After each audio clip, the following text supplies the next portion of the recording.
बिस्मिल्लाहिर्रहमानिर्रहीम। Hi guys, this is Ahmed and welcome to my YouTube forex money channel. उम्मीद है आप सब खैर से होंगे। अभी की वीडियो में हम एनालाइज करेंगे जीबीपी यूएसडी वीकली एनालिसिस। और उम्मीद करता हूँ कि पिछला हफ्ता आपका बहुत ज़्यादा जो है वो एक थ्रिलर गुजरा होगा। उसमें एक थ्रिल था और पिछले वीक हमने बहुत ज़्यादा ट्रेड्स भी किए हैं। और इस टॉपिक पे हम आएंगे बाद में। सबसे पहले तो मैं हमारे क्वेश्चन आया था यूट्यूब चैनल पे, एक ट्रेडर भाई ने सवाल किया कि पाउंड का तो इंटरेस्ट रेट बढ़ा है, तो ये वीक क्यों हो गया। तो सबसे पहले मैं उनके सवाल की तरफ वजाहत करता चलूँ। अच्छा, अब आपने कॉन्सेप्ट समझना है। ये ज़रूरी नहीं होता कि इंटरेस्ट रेट बढ़ा है तो करेंसी भी स्ट्रांग होगी। अगर आप लोगों के जहन में ऐसी कोई भी बात है तो उसको अपने जहन से फौरी तौर पर निकाल दें। इंटरेस्ट रेट की बेसिकली कुछ कंडीशंस होती हैं कि अगर वो फुलफिल हों और इंटरेस्ट रेट बढ़े तो ही करेंसी स्ट्रांग होती है।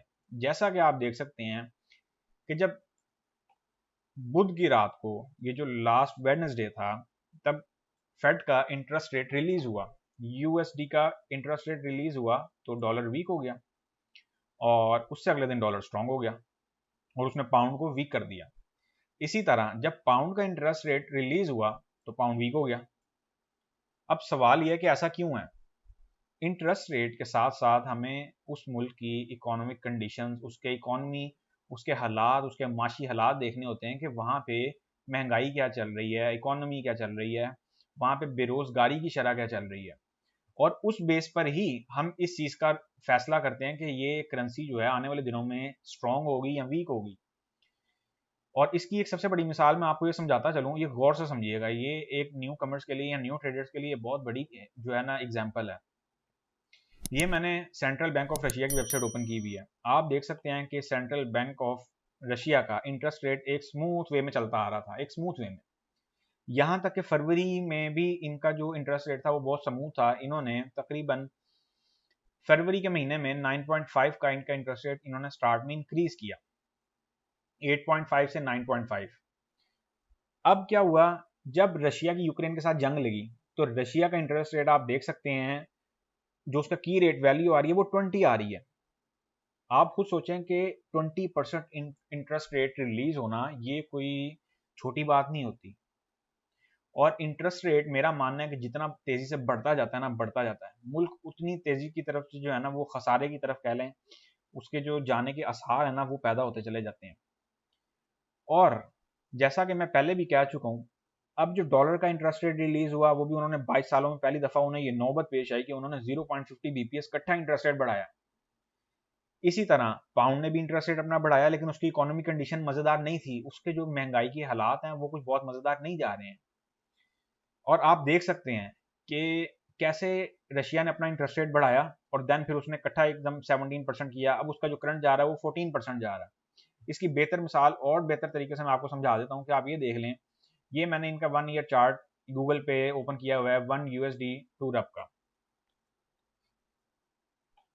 ये मैंने 1 ईयर चार्ट ओपन कर दिया। अब आप देख सकते हैं कि 18 फरवरी, 23 फरवरी तक भी हालात नॉर्मल थे।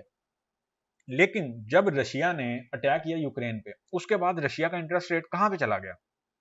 क्या कि एक फियर फैक्टर आ गया इकोनॉमी में। रशिया का तकरीबन हर मुल्क जो है, हर फेमस मुल्क जो है वो रशिया के अगेंस्ट खड़ा हो गया कि रशिया क्यों जो है वो एक अमन तबाह कर रहा है। उसी वजह से बहुत सारी रशिया की ऐसी प्रोडक्ट्स हैं जिन पर रिस्ट्रिक्शन लगाने की सोची गई, कुछ पे लगी, कुछ पे नहीं लगी, कुछ पे अभी मजीद सोची जा रही है। और चूंकि ये अभी चैप्टर फाइनली जो है वो ओवर नहीं हुआ रशिया और यूक्रेन का, ये चीज मिसाली तौर पर समझाने, इसलिए समझाने की नौबत आई है कि आपको बेहतर तरीके से समझ सकें। कि आप देख सकते हैं उसके बाद जो है वो 1 USD जो है वो इज इक्वल टू 1 रब के 138.75 से होके अब आगे 67.25 पे गया है। क्योंकि अब उसका इंटरेस्ट रेट अभी भी ज्यादा है, लेकिन अब उसकी इकोनॉमी इकोनॉमी जो है उसने थोड़ी सी अपनी जो है वो उसको मजबूत किया है, उसको हालात थोड़े संभाले हैं।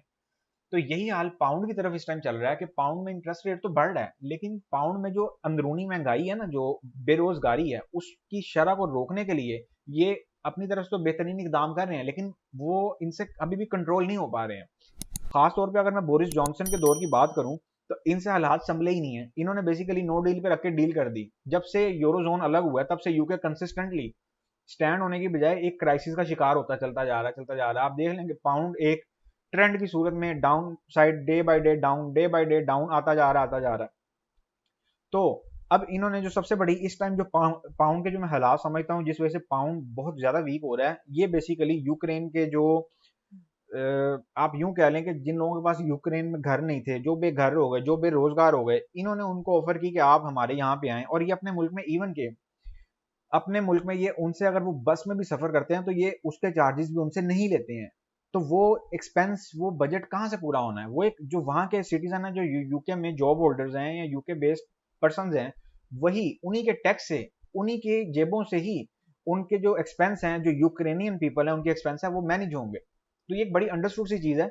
पाउंड में बेसिकली उनकी जो इकोनॉमी है वो डे बाय डे स्टक होती जा रही है, डे बाय डे, और बहुत ही बुरी तरह से स्टक होती जा रही है।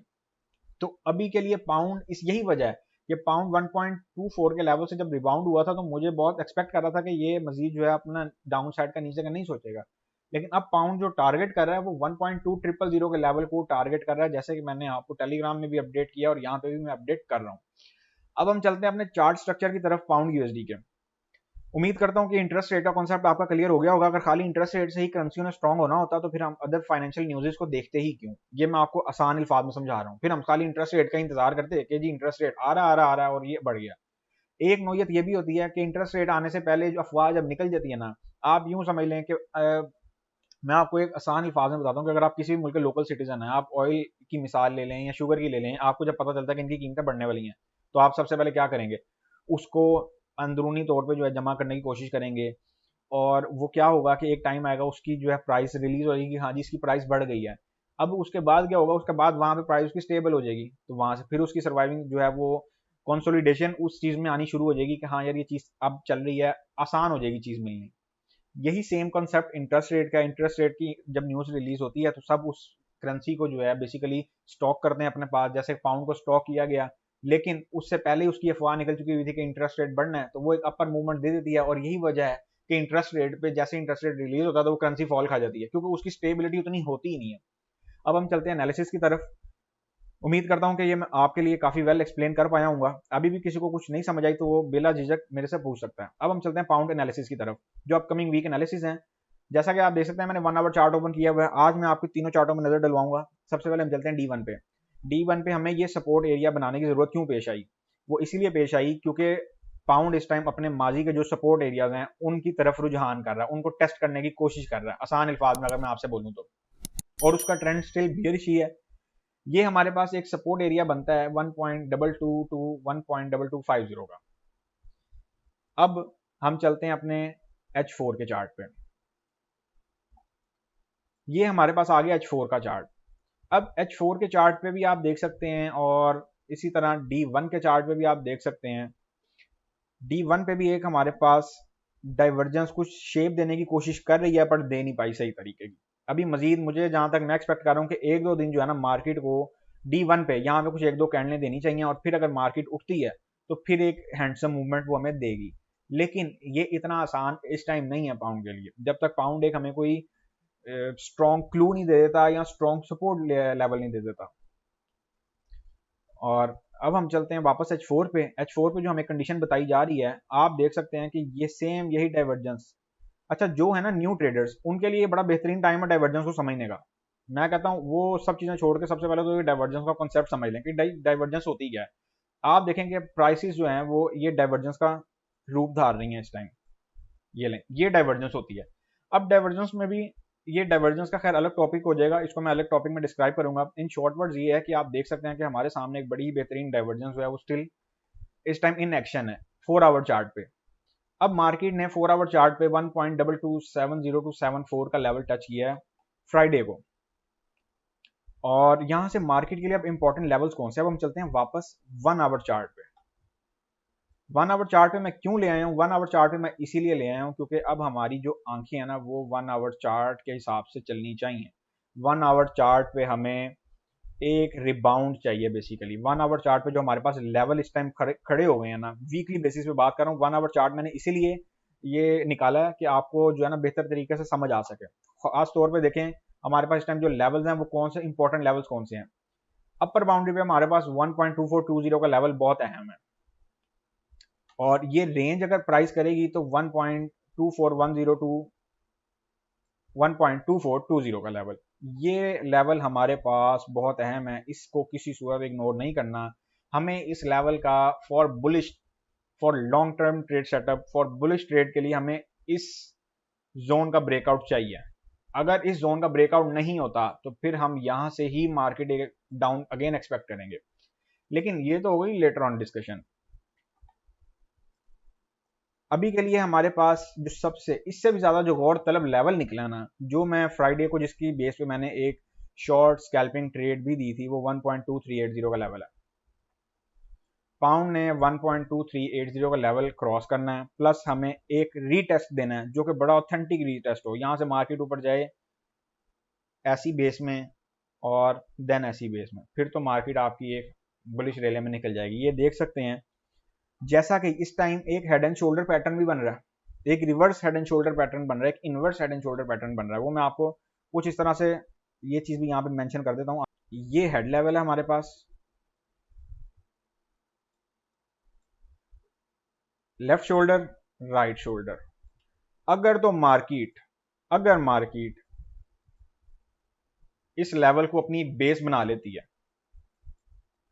इस लेवल को अपनी बेस बना लेती है और यहां से हमें रिमेन यही वाला स्ट्रक्चर देती है, तो फिर तो ये bullish term, mid term bullish trend आप कह सकते हैं कि मार्केट में आ गया। फिर मार्केट अगेन 1.2600 का लेवल जो है उसके लिए भागेगी।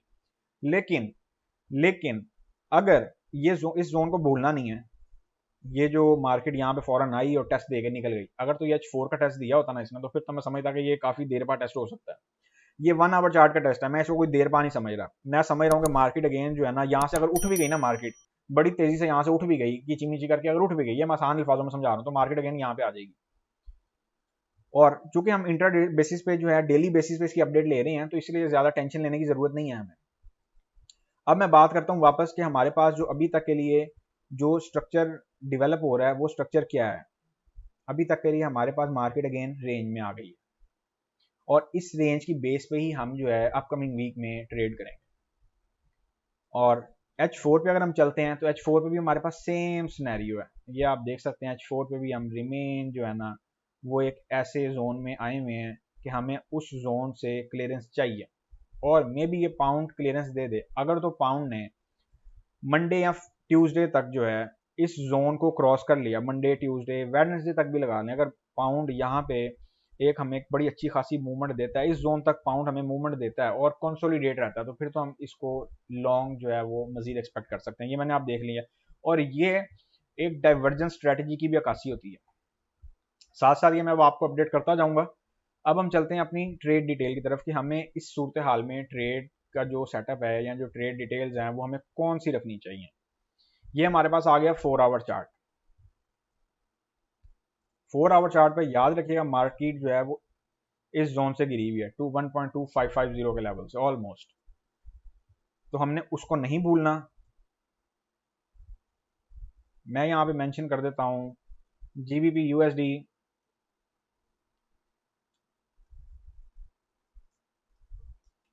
H4 weekly chart analysis. ठीक हो गया। इसके बाद हमने सबसे पहले इस जोन के ऊपर आंखें खुली रखनी है। ये जो जोन मिला ना हमें, एक नया जोन, इस पे आंखें खुली रखनी है, इसको इग्नोर किसी सूरत नहीं करना। अब इस जोन के अकॉर्डिंग अगर मैं एंट्री प्लान करूं ना, तो वो कुछ एंट्री इस जोन से होनी चाहिए। लेवल उसका होना चाहिए 1.2300 के लेवल से एंट्री पॉइंट होना चाहिए, जो कि मैं समझता हूँ एक बड़ा ही बेहतरीन ये एंट्री जोन है, अगर मार्केट यहाँ से हमें कंसोलिडेट करके हमारा थोड़ा सा साथ दे जाए। एसएल ऑफ कोर्स इस ट्रेड में 60 टू 70 पिप होगा। एसएल की अगर मैं बात करूँ ना, तो वो 60 टू 70 पिप एसएल इस ट्रेड में मस्ट है। इसका मैं स्ट्रक्चर आपको ड्रॉ करके बता देता हूँ ताकि आपकी जो आसानी है वो आप इसको आसानी से ना अपना एक ट्रेड प्लान अगर आप करते हैं तो उसको बेहतर तरीके से कर सकें। इससे पहले मैं आपको एक चीज़ और समझाता चलूँ। पाउंड ने लास्ट टाइम जो है, जब मैं एक बात करता हूँ ना कि एक मिसाल है, ये चैनल चल रहा है, ये एक चैनल चल रहा था पाउंड का, जो कि हम एक्सपेक्ट कर रहे थे कि H4 पे कि अब पाउंड जब बुलिश रेले में निकल गया। अब बुलिश रेले में निकल गया पाउंड ने, उसके बाद क्या किया, पाउंड ये टच अपना एरिया टच करने आया, यहाँ से हमें ट्रेड मिली, FOMC पे हमें ट्रेड मिली और तकरीबन 100 पिप की ट्रेड मिली। उससे पहले हमने इसमें सेल में बड़ा कमाया। अब होता क्या है, जब ऐसी कंडीशन बनी हो ना चैनल की, तो इस चैनल की जो बाउंड्रीज हैं उन पे, उस पे मार्केट को ना रुकना चाहिए। जैसे मार्केट यहाँ पे रुकी, एक दो कैंडलें रुकी और फिर नीचे आई, फिर यहाँ पे एक दो कैंडलें रुकी, ये देख रहे हैं, ये फिर ऊपर गई। अब मार्केट इस दफा जो है, मार्केट इसको ब्रेकआउट करते हुए डायरेक्ट नीचे आ गई। इंटरेस्ट रेट भी था, मार्केट में प्रेशर था। अब ऐसे में जो नया ट्रेडर है ना, वो पैनिक हो जाता है, वो टेंशन में आ जाता है, वो हो यार अब करते क्या है, वो करते क्या है, वो इस जोन से एंट्री लेके बैठ जाते हैं। अब इस जोन से जब आपने एंट्री लिया, एसएल ये लगाया, तो एसएल ऑफ कोर्स आप सोचें कितना मार्केट में प्रेशर होगा, बेरिश कैंडल का कितना प्रेशर था कि मार्केट आपका एसएल उड़ा गई। अब इस सूरत में वो डर जाते हैं और आगे उनका ट्रेड लेने का या ट्रेड करने का हौसला नहीं पड़ता। जबकि मार्केट आपको, एक ट्रेडर को ना परेशान मार्केट भरपूर तरीके से करती है। वो ऐसे ही करती है, उससे 2 एसएल हिट आती है, 3 एसएल हिट आती है। मैं आपको ये कहूंगा कि अगर आपने ट्रेडिंग में रहना है तो आपके 2 एसएल हिट हो, 3 एसएल हिट हो, 5 एसएल हिट हो, इट डजेंट मैटर। आपके 2 टीपी भी अगर प्रॉपर टीपी हिट हो जाए ना, तो आपके 5 एसएल पे भारी पड़ते हैं। आपको इस चीज को गौर से समझना है। ये जो मैंने बात की है, इस वीडियो को बार बार पीछे करके देखिएगा कि मैंने बात कही क्या है।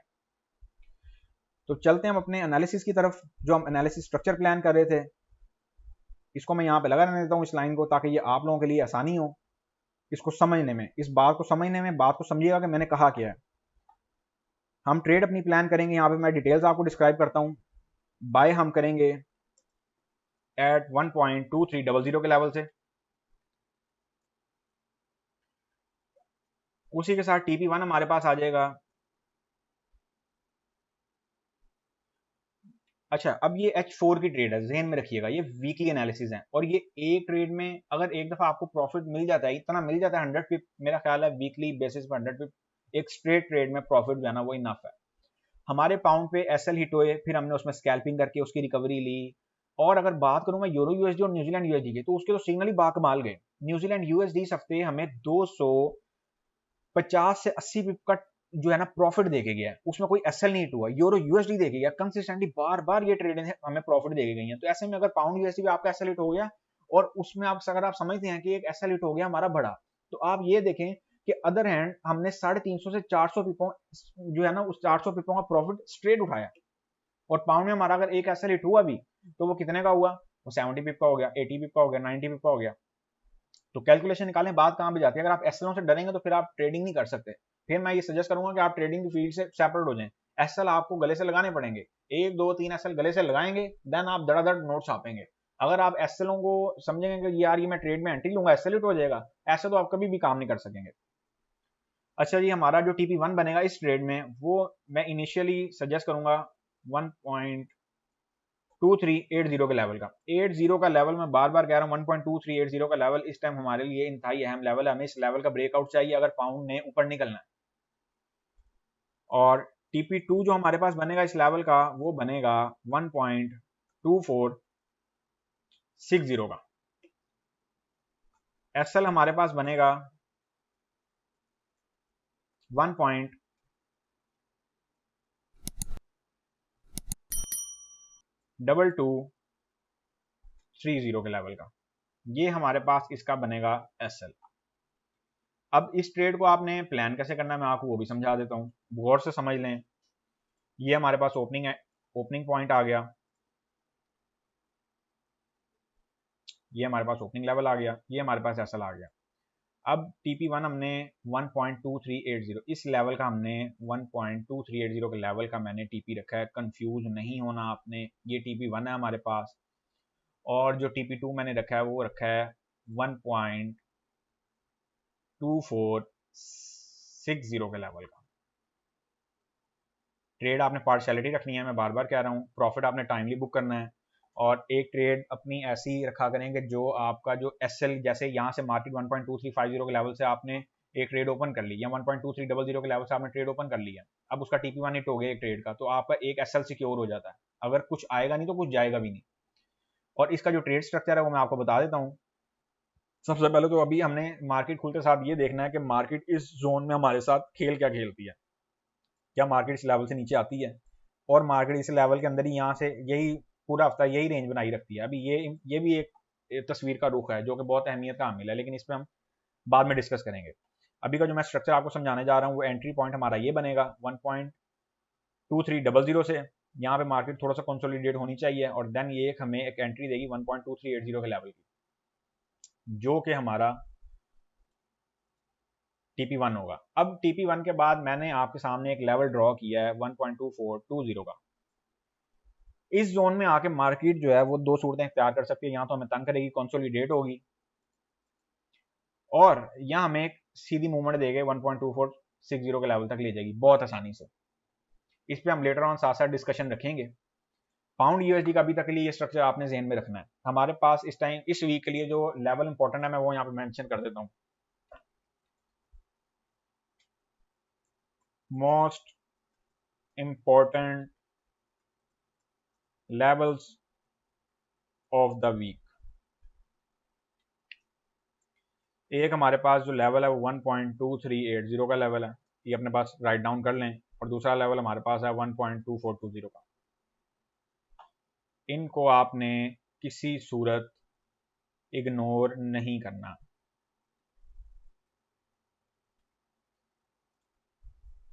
ये मैंने यहाँ पे मेंशन किए ही सिर्फ इसीलिए हैं ताकि आपकी नज़र में रहें और आपको बार बार याद आता रहे। जब भी आप इस वीडियो को ओपन करके देखें तो आपको ये पता चले कि 1.2380 और 1.2420 का लेवल बहुत इंपॉर्टेंट है।